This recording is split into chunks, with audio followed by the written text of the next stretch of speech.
Selamat pagi Bapak, Ibu, serta saudara-saudara. Salam sehat dan selamat berjumpa kembali lewat Mana GTM Klasis Makassar. Sebelum kita membaca firman Tuhan, mari kita satu di dalam doa. Kita berdoa. Bapa di surga, kami bersyukur pada pagi hari ini kami dapat diperkenankan oleh Allah untuk menyambut hari yang baru. Kami akan membuka firman-Mu. Kami mohon Tuhan, Engkau menerangi hati kami agar kami dapat mengerti firman-Mu ini. Berfirmanlah kepada kami, kami sudah siap untuk mendengarkan. Amin. Firman Tuhan terambil dari Lukas 18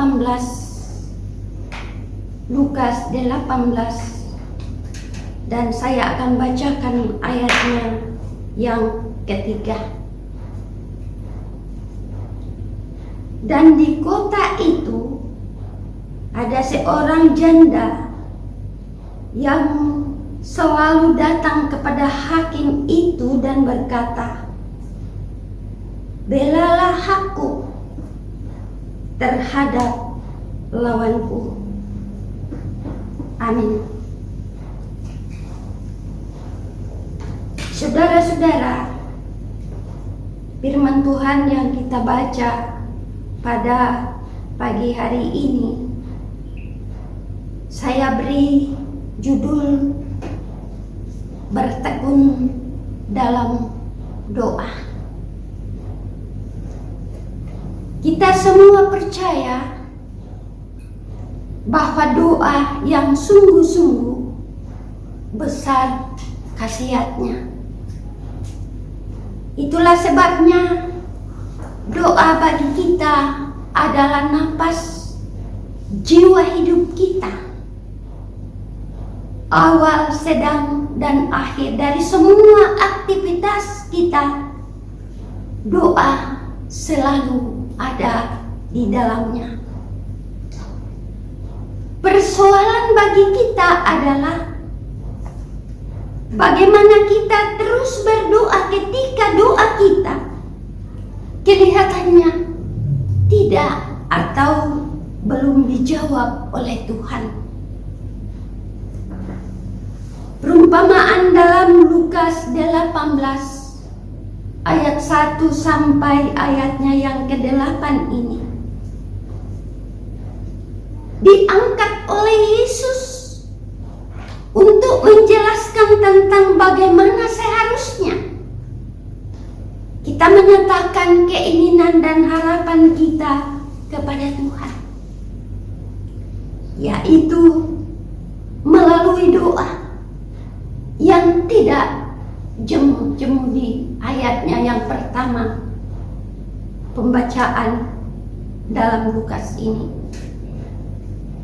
Dalam perumpamaan ini dikatakan janda tersebut selalu datang kepada hakim itu, dan akhirnya hakim itu membela dan melakukan permintaan janda tersebut di dalam ayat 3 dan 4. Di sini Yesus menegaskan bahwa hakim yang lalim itu tidak benar itu melakukan permintaan janda tersebut, apalagi Tuhan Allah dalam ayat ke-7. Tidakkah Ia akan mendengarkan doa yang kamu sampaikan kepadanya siang dan malam? Nah, saudara-saudara, dari perikop ini jelas bahwa Yesus menginginkan agar kita terus-menerus berseru kepada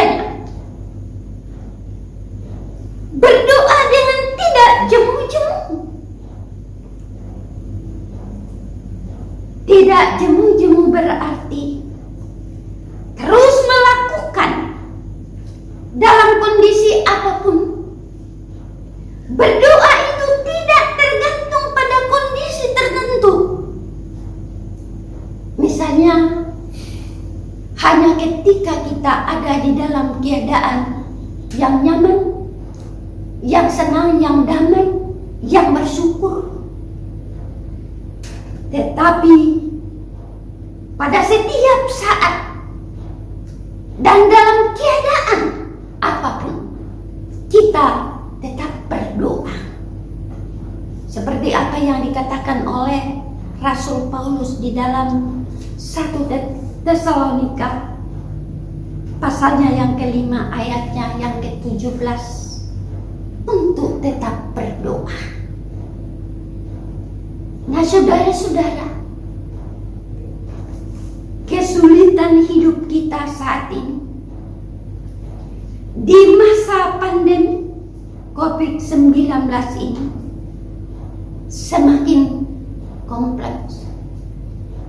Bukan hanya kesulitan di dalam pendidikan yang dihadapi oleh anak-anak kita, tetapi bukan hanya di dalam hubungan sosial, tetapi juga soal ekonomi. Banyak negara yang sudah jatuh ke resesi ekonomi. Indonesia juga sepertinya sedang mengarah ke sana. Banyak orang yang sedang mengalami kesulitan pekerjaan, pendidikan, bahkan tidak sedikit orang yang dirumahkan ataupun mengalami pemutusan hubungan kerja.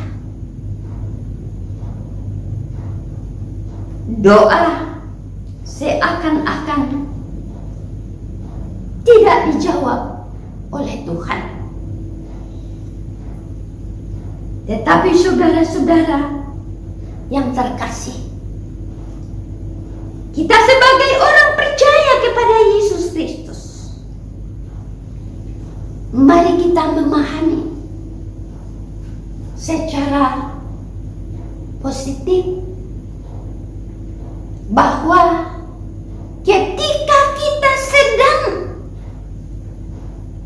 dalam keadaan seperti doa kita tidak terjawab, mari kita melihat dengan iman percaya kita bahwa sesungguhnya Allah sedang memproses sehingga hasil-hasil dari setiap apa yang kita minta, apa yang kita harapkan di dalam doa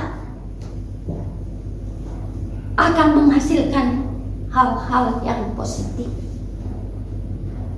Mari kita meyakini bahwa Tuhan tahu kesulitan-kesulitan hidup kita. Mari kita mengaminkan bahwa justru di tengah-tengah kesulitan hidup seperti ini, Yesus ingin agar kita tetap berdoa, berseru kepadanya, tidak jemu-jemu. Bertekunlah di dalam doa yang sungguh-sungguh. Tuhan pasti mendengar doa kita. Amin.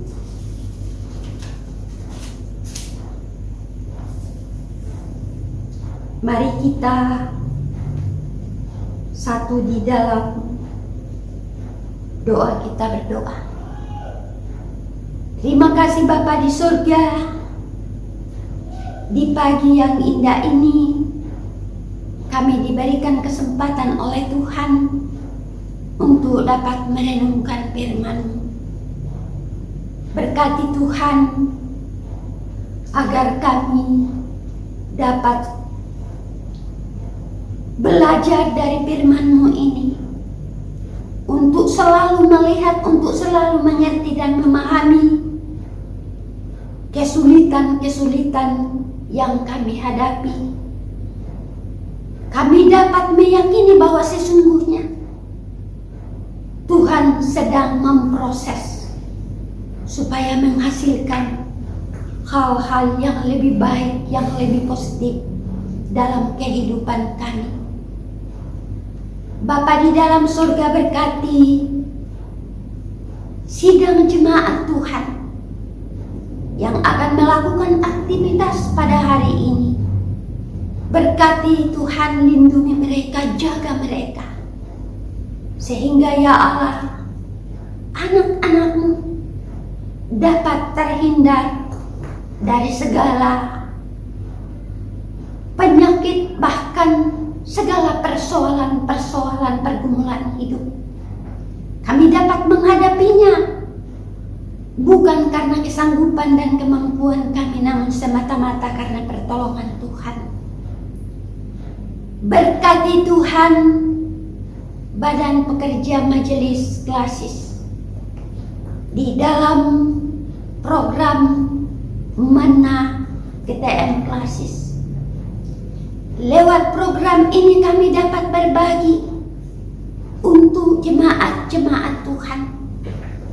Karena itu Tuhan, kami mohon Kau senantiasa memberkati mereka, mengaruniakan hikmat kebijaksanaan di dalam tugas tanggung jawab mereka masing-masing.